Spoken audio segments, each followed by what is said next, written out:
Hello everybody, Dr. Rick Wallace here, dropping in on you. Hope everybody is having an unbelievable start to your week. You know me. It's not so much where you're at the moment, it's the mindset that you hold and keep that keeps you focused on where you're going. Because no matter where you're at, good or bad, what you have to understand is that's not the place you're staying. Your goal is to grow. Your goal is to advance yourself, intentionally moving towards something better each and every day.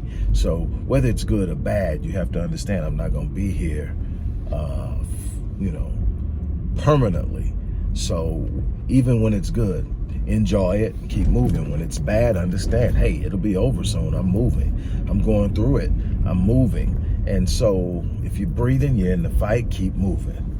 Look, as I've been saying for the last couple of weeks, we at the Odyssey Project definitely need your support for programs like, first and foremost, our research center, through which we develop our understanding, our knowledge, and through that strategies, develop programs, and so much more.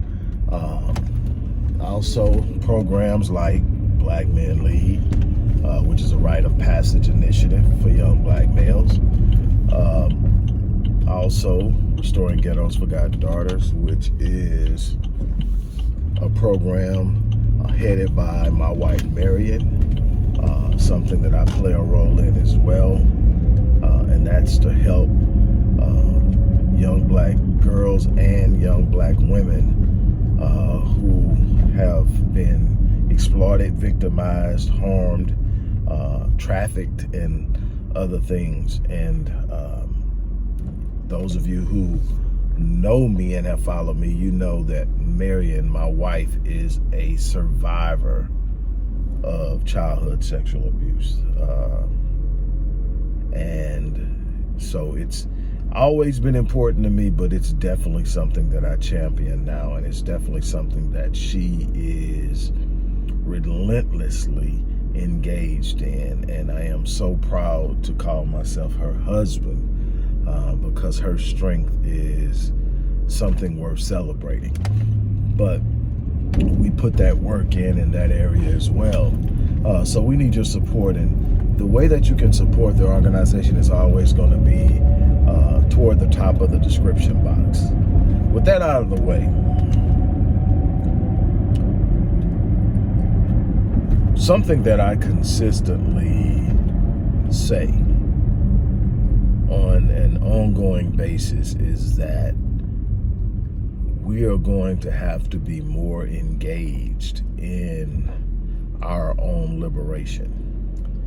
We are going to have to stop placing our empowerment and our advancement in the hands of those who literally represent the population who has served us so much pain and anguish over our stay here, and have historically done the same throughout the globe. And we too easily entrust them, and it's beyond insanity when you look at the things that have been done. And right now, while I have no love for Republicans, I literally despise Democrats, because Democrats have had their foot firmly square pegged on our necks for years, while convincing us they were our allies, while convincing us that they were the ones who would champion our cause, will push us. They quickly play the race card and unleash the rhetoric that sounds good. They know how to stroke us. They know how to handle us. They know how to trigger us, but they have yet to deliver anything that they've promised. And at some point, you would have to say, we should have the wherewithal, an old term my grandmother would use, to be able to say, we're not getting anything for what we're giving. I mean, we can demand from so many different places and things, you know, with little provocation, unbelievable stuff. But when it comes down to dealing with Democrats, when it comes down to holding them accountable, when it comes down to putting them to the flame, we sit back, we get real quiet when we realize they got us again. And here we are again. You know, old Crazy Joe made all kind of promises. Him and Kamala, they were coming hard. They were making all kind of promises. They're going to do this. They're going to fix the situation here. They're going to deal with all these things that are quote unquote black problems, because Donald Trump didn't care about black people, because Donald Trump is doing this and Donald Trump is doing that. And I mean, as a matter of fact, but even before, once the election was over, they didn't even wait till they were sworn in to start telling black people to kiss their ass. I don't know if you remember, but if you don't remember, go back. I'm pretty sure it's still on YouTube. Go back. There was a meeting with Joe Biden, a Zoom meeting with Joe Biden leading up to his inauguration with quote unquote black people. First and foremost, we got to start calling these people out who say they represent us, but have been no damn where in the community doing absolutely nothing but sitting up and marketing a name that they created off of the backs of the people who are actually doing all the work. But then they sit up and they say they represent us. So they show up and they want to talk to him. And the way he handled them, the way he talked to them, you know, he might as well have been, they might as well have been calling him Master instead of Mr. President or President-elect Biden, as it was at the time. But basically, he made it very clear, don't come to me that way, don't step to me that way, I'm not doing jack. And he put him in his place, and he did it publicly. So it wasn't anything that had any type of plausible deniability, because he did it publicly. He made it very clear. He handled them extremely rough. What he got, what he wanted, and he was moving on, and it was that simple. Now, blacks shouldn't be surprised by it. They've been doing us that way. We've been that one night stand, or that travel booty for Democrats forever. You know, somewhere you go, and every time you go, there's this person that you call up and you go by and you do what you do, and when it's time to leave, you bounce out. You don't call them, they don't hear from you, whatever. But when you're in town, you hit them up and they ready to go again, because they think this is the time that they're gonna bring it to you and give you everything you want, and you're gonna be willing to stay and really make some things happen with them. So that's what they do. But see, that's what been the relationship with Dems and the black community, is we actually sit up and think that the next time is going to be the time that they actually come through, despite decades of BS and them actually not only not coming through, but screwing the hell out of us in the process, slapping us in the face. I mean, all kind of things, like the honorable Minister Louis Farrakhan said. That they're rubber smooth on the back and kick us in the backside. That's them. That's what they've been doing. But check this out. He started then. So before he ever got in office, he started. Then what was the first thing he do? Get in. And now he was telling you the whole time what he was going to do, but you weren't listening, because he was saying the things that you wanted to hear. He was talking about racism. He was talking about equality. He was talking about diversity. But what you wasn't hearing is the first thing that's going to be on my agenda, my personal pet project, is going to be the LGBTQ community.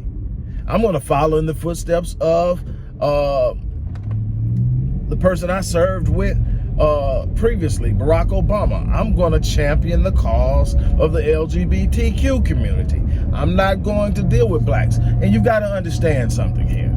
It doesn't make any political sense for Democrats to do anything for blacks, because they don't have to earn the black vote. You got to understand something. Nobody in the black community nobody in the black community that votes Democrat solely based on the fact that they're Democrat. Nobody in that particular space holds Democrats accountable. So what happens? Year after year after year, black people show up to the poll and at a rate of 90% vote Democrat. Democrats don't have to deliver anything. They just do enough to get you riled up to get you to the poll. They know if they get you to the poll, what you vote. If you pay attention to the things that they were actually doing leading up to the polls, it wasn't vote Democrat. They were just trying to get you out to the polls. They didn't have to tell you what to vote. They knew 90% was coming to them. And the crazy thing is, they got more than 90 the last time. Oh, we got to get Trump out of office. The lesser of two evils. Well, let me tell you what the lesser of two evils has produced. Absolutely zilch for the black community. Matter of fact, the lesser of two evils immediately gets in and starts a tax assault on middle to low income individuals. Starts looking for ways to tax gig income. Something some people go out and just do to make a little extra money. They trying to get into your pockets and get that. You know, I mean, that. Then turn around and hasn't even mentioned the possibility of reparations for blacks. And actually, when asked about it, Kamala Harris said that she didn't plan on doing anything specifically and just for blacks. And Biden has gone on record as saying that he doesn't see that as a plausible solution to issues and situations with U.S. and the black population of the black community. But what Biden did do is sit up and sit down with his staff and start the discussion about paying immigrants who were separated from their children at the border $450,000 a piece. Now, granted, we're talking about approximately 5,000 people here. So we're not talking about 48 million black people. So I get it. You know, it's a lot less money, but that's 5,000 people you underwriting. 5,000 people who know how to function on a community level. 5,000 people who will bounce their dollar multiple times amongst their own people. 5,000 times that money is going to circulate at least 5 times before somebody that's not of their descent gets their hands on it. So they're going to underwrite a subsection of that economy. Now, let me be clear here. I am in no way saying what happened to those people at the border was right. But what I am going to say is it didn't start with Trump.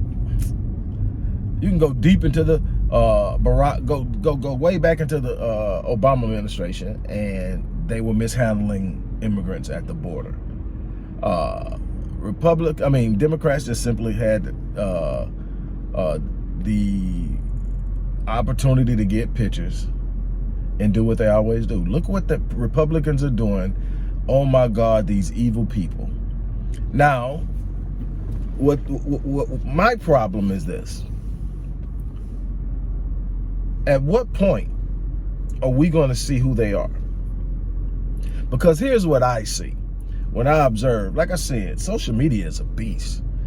And when you got access to where you can literally study people and you can engage people and people automatically engage you back, this is almost better than doing traditional scientific studies where you got to enlist people and get people to agree to participate, and you got to set up these different groups.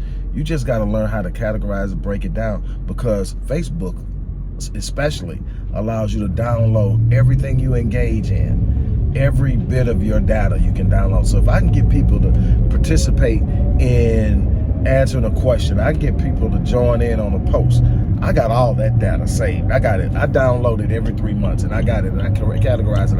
What I can tell you is all the people that were out there pumping and pushing, you got to vote. Go out and vote for Biden. Even if it's the lesser two evils, go out and vote for Biden. All those people are quiet as hell right now. And that bothers me Not because I want to see anybody eat crow, but what I would love to see is them angry enough to actually come out and say, that son of a bitch. I want them to see angry enough to sit up and say, you know what, that's it, I'm done. What do we need to do? But what they'll do is they'll sit up and they'll get quiet. And then Biden is going to do just what that travel booty dude do. Is he going to sit up and wait until his election cycle, midterms, and he's going to come through and he's going to talk sweet, and black people going to turn it up again. And that's a problem. That is a problem.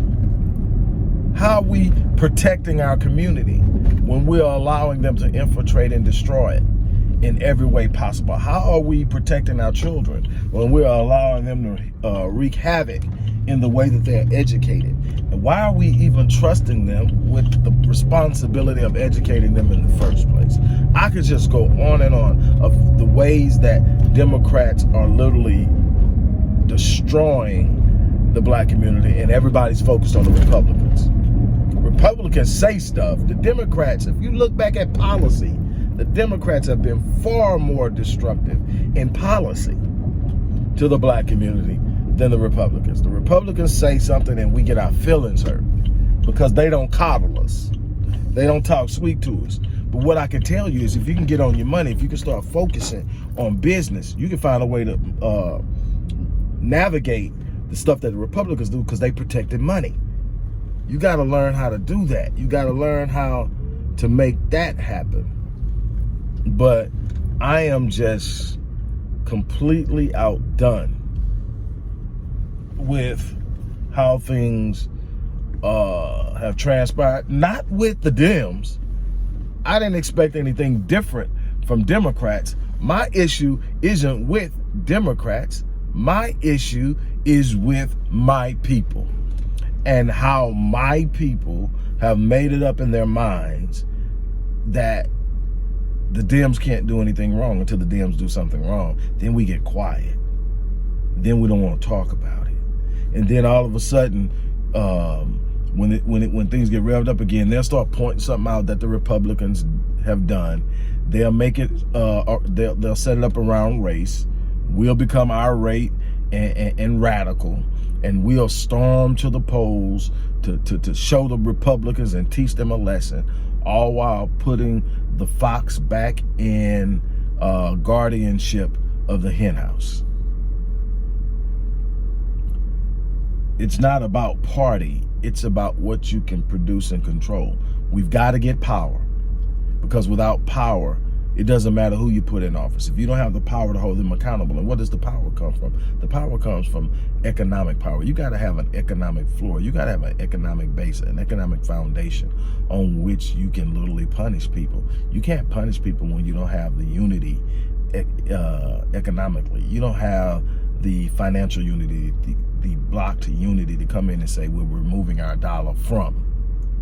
We're not going to support or patronize blank. Until you can do that and be consistent and be committed with it, you don't have any power. This is not about morality. Stop buying into the idea that this country is built on morality. It's not. It was built and founded by criminals. You've got to understand that these people were criminals and considered traitors. And they sit up and they fought and broke away and used a bunch of us to fight for that freedom in multiple wars until they got the independence. But the only one that wasn't free after that was us. So you would think by now we would have figured this stuff out. But what we've got to do is, first of all, before we can liberate ourselves, we have to liberate our minds. We got to free ourselves from thinking the way they've taught us to think, because they taught us to think with their interest in mind. And that's one of the problems that we're facing right now, is that we are operating from a place of their interest and not our own. And that's something to be concerned about. So I'm about to get out of here and run in the gym. I just had to stop by and talk to you guys about this, because things are actually going to really get heated, and it's going to be interesting how things go. And this is going to be a time that we really need to come together. We really need to unite. We really need to be in unison and function. There needs to be a universal connectivity among us, because things are about to get real crazy. And if we aren't doing what we need to do, it's going to show up in the ways that we don't like and we aren't ready for. And so that's my rant for today. I'm about to get out of here, but look, don't forget, show some love, show some support, support the work we're doing. Marion and I appreciate it. I am out of here for now.